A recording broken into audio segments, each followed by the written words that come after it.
Alyssa, news just keeps on happening. And it keeps being not great.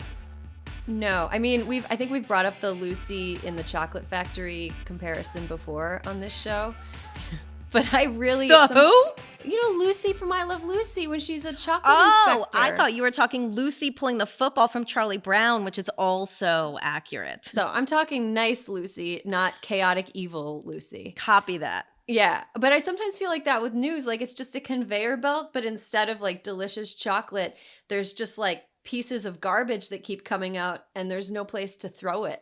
Agree. And yeah, so let's get to one of the garbage news stories today. Felicia Somnez from the Washington Post is a national political reporter who has been in the news recently for I think it's safe to call it a sort of institutional fuck up, right?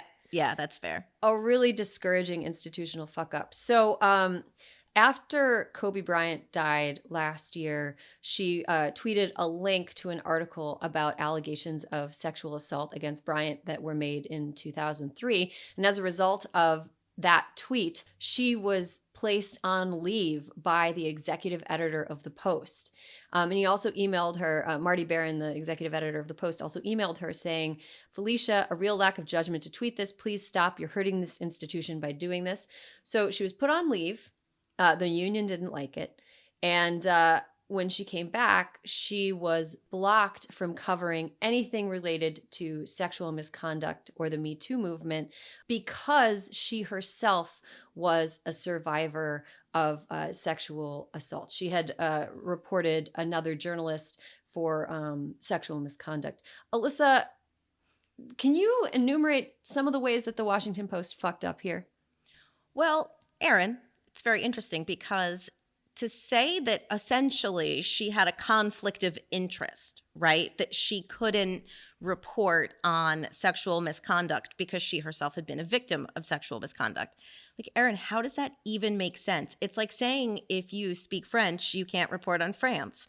That if you, and also it's really like questioning her judgment. If you were a kid who grew up playing football and you were a man, can you not report on football? Like it assumes a level of hysteria or irrationality, or that she can't separate one from the other. Like, I have to be honest, I have looked at this story many times, and every time it's one of those I say I have to read over and over because I think my reading comprehension is failing, because I'm like, what is this?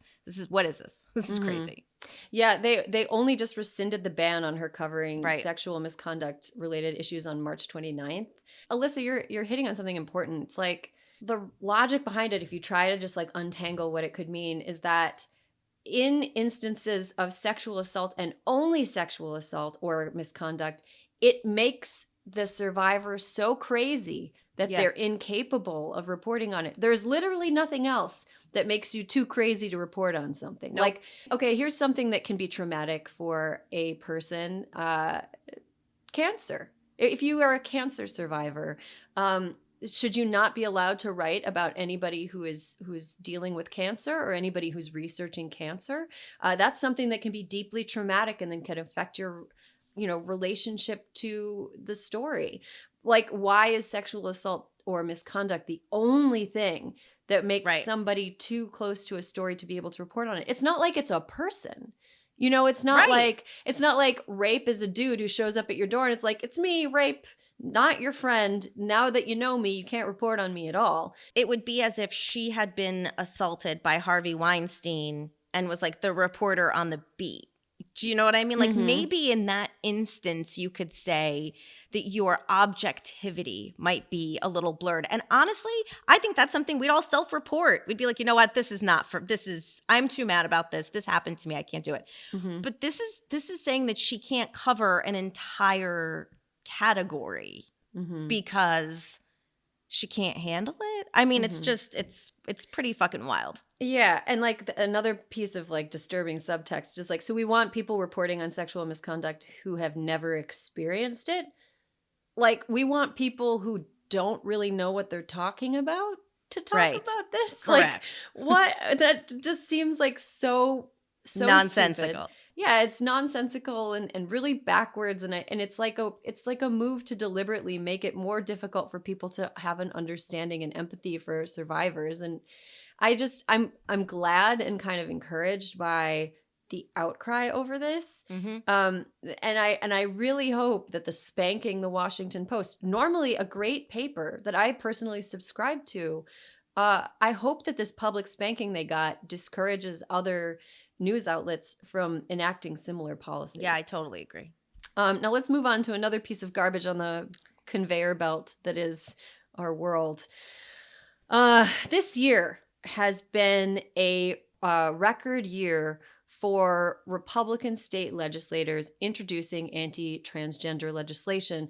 I do want to add that, we're recording this on the International Trans Day of Visibility. You're listening to this probably after the International Trans Day of Visibility. Alyssa, what do you make of the flurry of bills that are being introduced across the country to target trans kids? I mean, Erin, I feel like they are akin to these terrible voter restriction laws that we are seeing. It's like the Republicans will do anything, not all Republicans, these Republicans will do anything to hurt people and make people feel less than and other. And, the one thing about what's happening in Arkansas is that the actual name of the bill is the Arkansas Save Adolescents from Experimentation Act, the SAFE Act. And the thing about this is that a couple weeks ago, I'm sure you remember, there was a dad in Missouri. Missouri was talking about a similar bill. And the dad went before the assembly or the committee, whatever it was, to say that he tried to make his child, who was transgendered, not be themselves because he didn't want them to struggle. He didn't want the family to struggle. He thought it was just going to be so hard. And he said that the minute he let her be her, that she was a new person, that she had been withdrawn, that she had been depressed, and now she was this carefree child as she should be. I now have a confident, a smiling, a happy daughter. She plays on a girls' volleyball team. She has friendships. She's a kid. And how anyone could know that or hear that story and then move forward with this basket of bullshit is just like, who does this hurt? How does this affect you? It doesn't. It only makes people's lives easier and more equitable. And the fact that this is like Arkansas's fucking response is just so like disheartening and gross. Mm-hmm. Yeah, it's happening. Arkansas, Alabama, South Carolina, Oklahoma. There's like so many states that have done this, and they've introduced bills to prevent trans kids from receiving gender affirming care. Which this is something that only applies to a subset of trans kids. Like there are trans kids that present as their gender without having hormonal therapy. You know what I mean? Like this is, I feel like this is a Republican attempt to conflate letting somebody who is assigned a gender at birth and then is something else, like letting them live as they need to live and present as they need to present is not the same thing as intervening medically.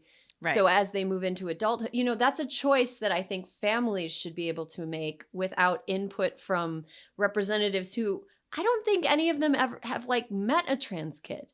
Correct. Look, I'm a cis woman. I'm a cisgender woman. I've never felt like, questioning living the gender I've been assigned at birth. And for that, I feel like, I don't have a deep understanding of the personal experience of trans kids, but I do have a relative who is trans. And I have to say, things have not been easy for him.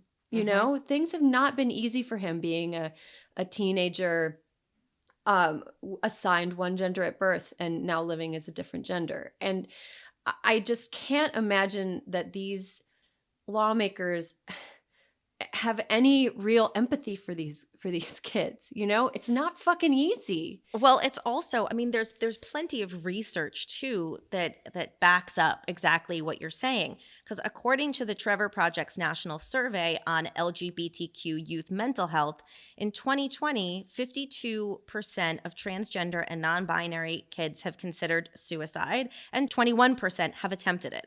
Like, how can you read that and think and sit there and vote for this bullshit? It's I guess, I don't know. And they have no good reason other than the fact they just want to be fucking dicks. They want to be fucking dicks. And here's another thing, Alyssa. These bitches can't govern. Again. Another one for the books of the dicks who can't govern. These bitches can't govern. They can't govern. And in order to cover for that fact, what they're doing is making a giant show about passing laws that enact incredible amounts of cruelty on a tiny portion of the population, and like make a huge deal about culture wars so that it presents the illusion that they're actually doing something. In reality, they fucking are bad at their jobs. Bad at their jobs. Bad at their jobs. And this is just an attempt to smoke screen for it. And they also have no agenda besides hurting people and taking people's rights away.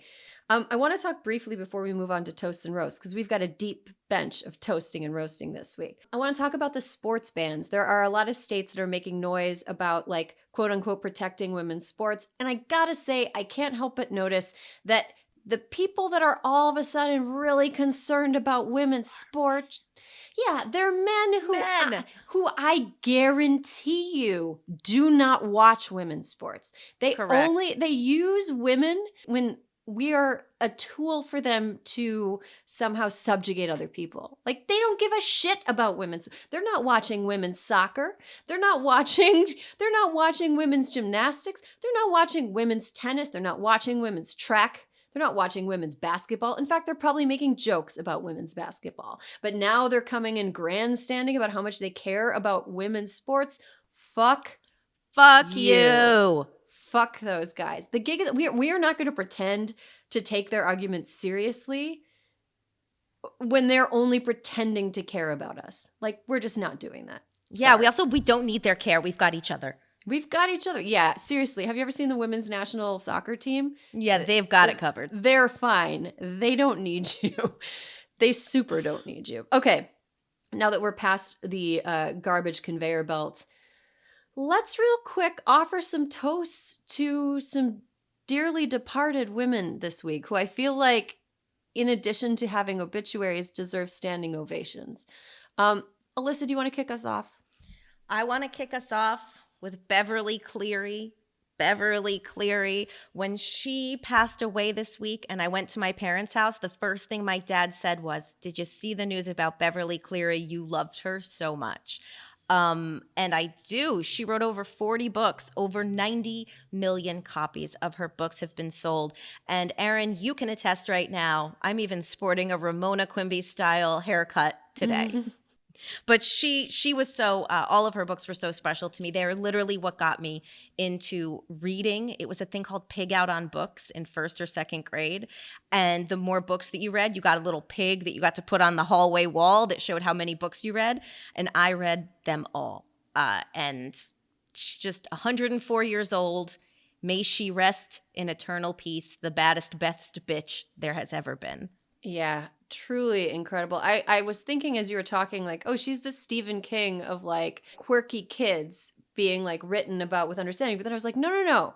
Stephen King is the Beverly Cleary of horror. That you know is what I mean? Exactly like, correct. She's the original, and he is, like, a great example of somebody sort of like her within his genre. But, yeah, Beverly Cleary really normalized to me, like, little kids that were, like, a little bit, you know, imaginative and had their creativity encouraged rather than discouraged. It wasn't like Ramona was a character that was never, like, obsessed with, like, being pretty. She was way more in her head and, like, in her imagination. And I just really liked the messiness of that family. It felt like very imperfect, but at the same time very safe. And yeah, she was a real legend. And 104 years old, man.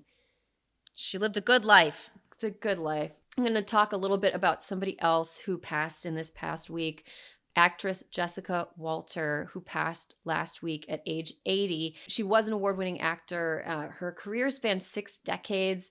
She was in Clint Eastwood's directorial debut, Play Misty for Me. She was also on FX's Archer, and also she was Lucille Bluth on Arrested Development. The thing that really makes me so sad about this is, she had this incredible career and she was only 80. And it feels like an only to me because she's everything she just did in recent years, she hit completely out of the park. Lucille Bluth is just like an iconic old cunt. She is. I just love her. Jessica Walter made Lucille Bluth both the most hateable possible character and the most lovable possible character at the same time. Like, what a talent. And it's sad that we've lost her. Vodka for breakfast? I'll have toast too. I mean, she was just, she really was. Care for some breakfast wine? Like yelling from a balcony. I think it's great. It's a banana, Michael. What does it cost? $10? Oh, man. Okay, so moving on from the dearly departed part of the toast, we have a toast for somebody who is like, I just want to bet the entire future of America on her. I'm so excited about this person. On Tuesday, President Biden announced his new nominee to the U.S. Court of Appeals for the District of Columbia to replace Merrick Garland, who is now the Attorney General. And that is Ketanji Brown Jackson. If you don't know her name, get to know her name. She's now in a position to be basically a shove-in for the Supreme Court once she's confirmed and moved up.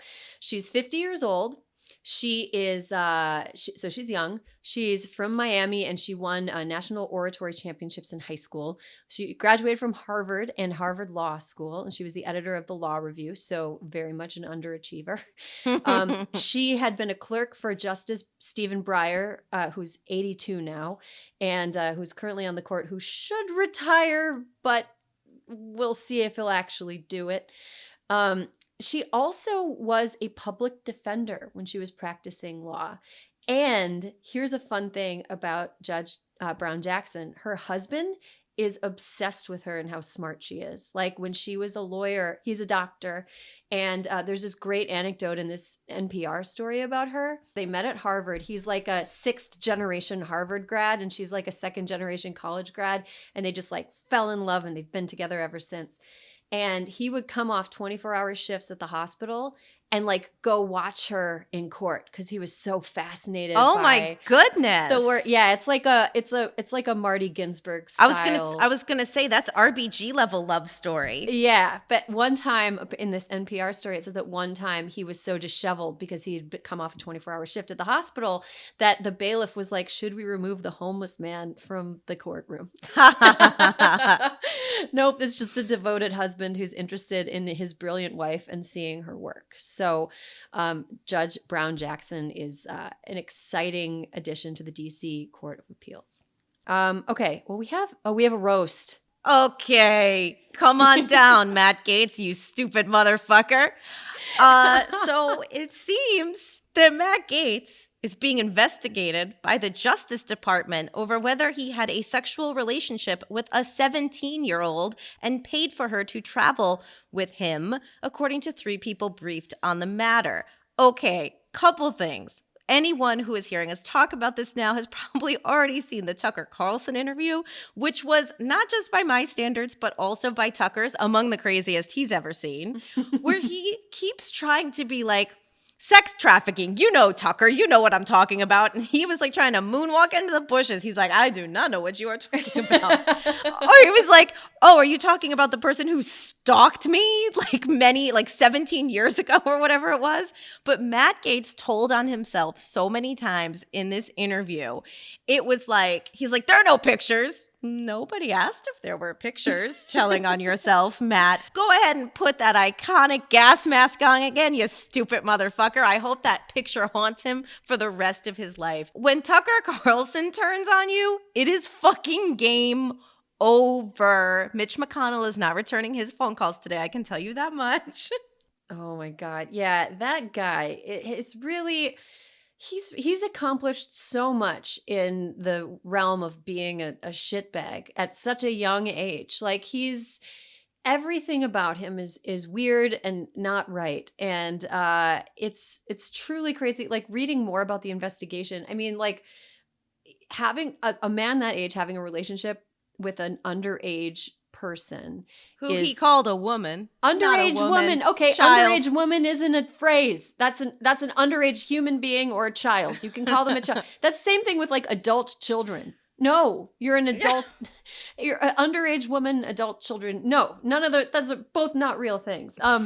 Liz Cheney was trending yesterday. You may recall Matt Gaetz and Liz Cheney's fraught history. Matt Gaetz went to Wyoming to protest Liz Cheney when she supported the second impeachment of President Trump, ex-President Trump.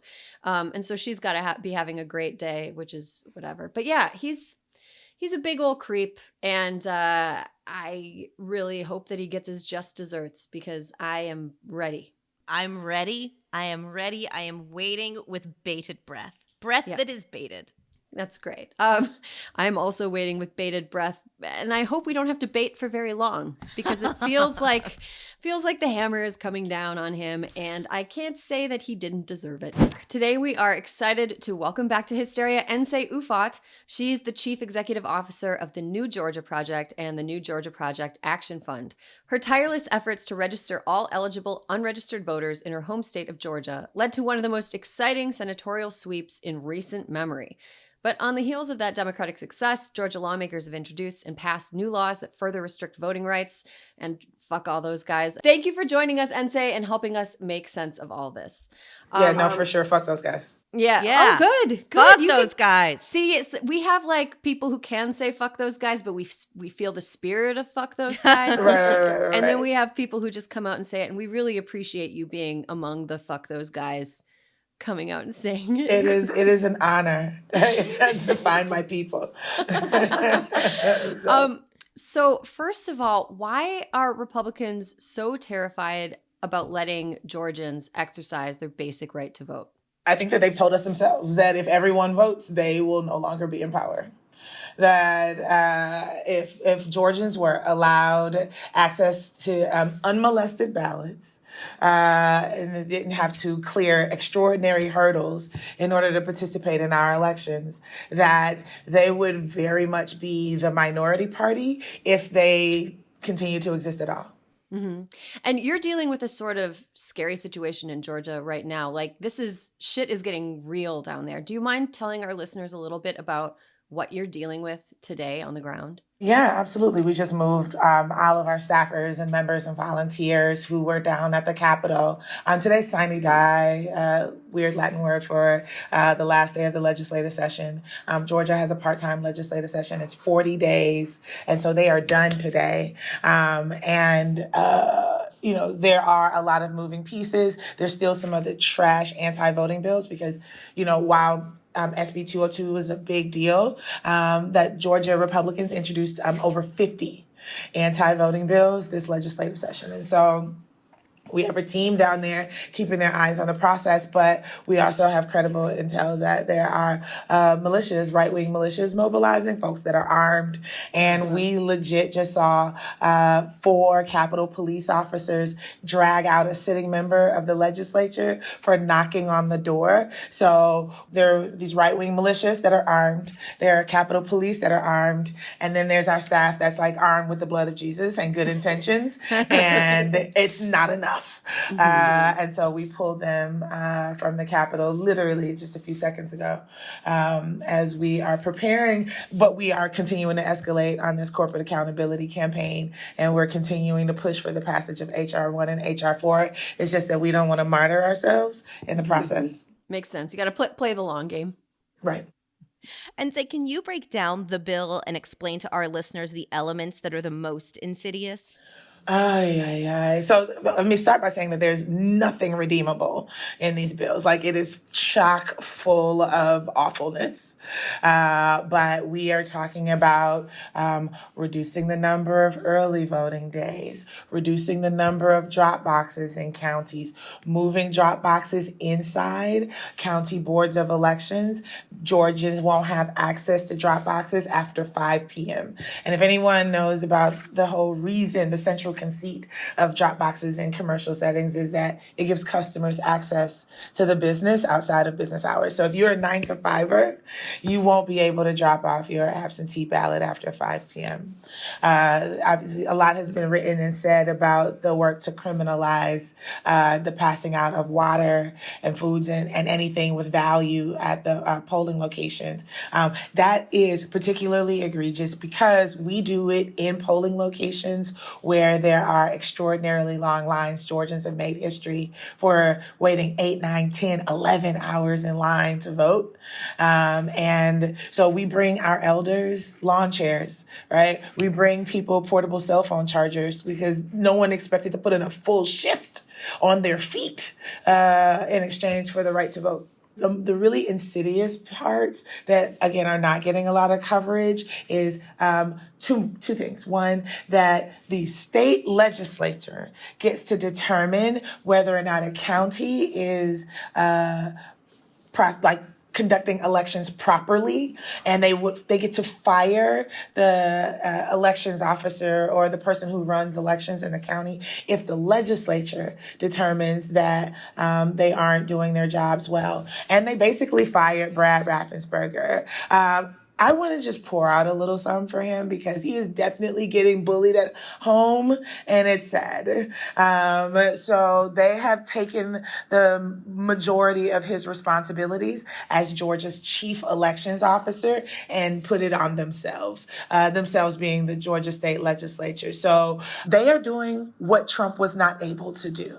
And so Raffensperger is no longer the chair of the state elections board. He is now an ex officio non-voting member. So he's just there to look pretty.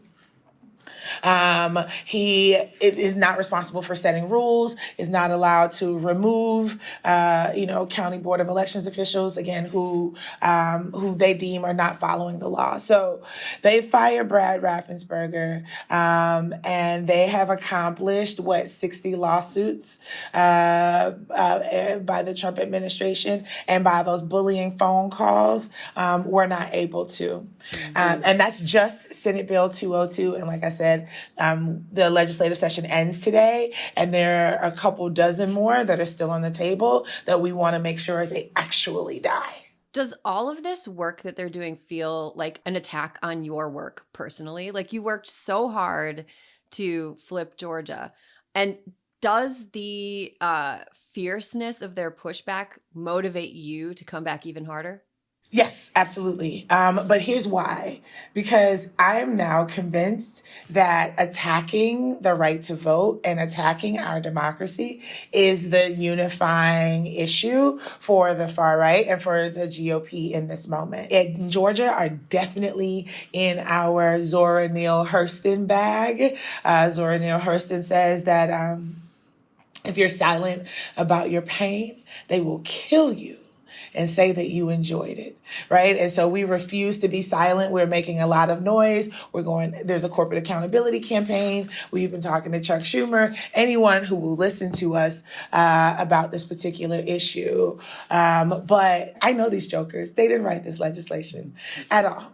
And they certainly didn't write it so that it could have the same language in 42 other states. So we're talking about the Heritage Foundation. We're talking about Heritage Action.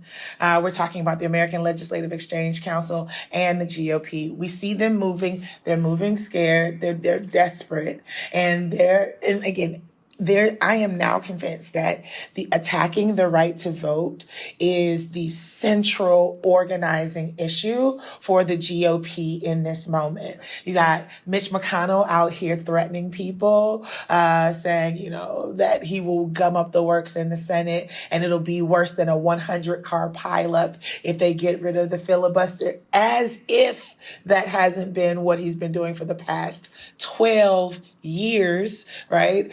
And so there's no reason for Chuck Schumer and the Senate Dems and Senator Warnock and Ossoff to lay down in this moment. And so I am absolutely encouraged.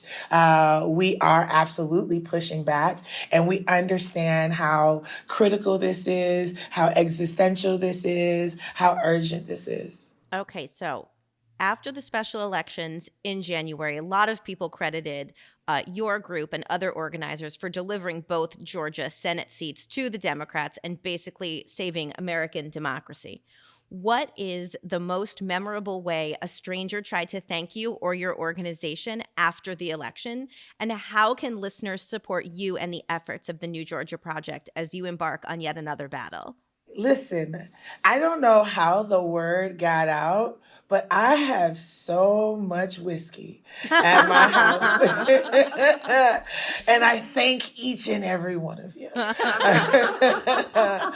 I think, so that's not strange. That's just, welcome. I welcome the bounty, the abundance.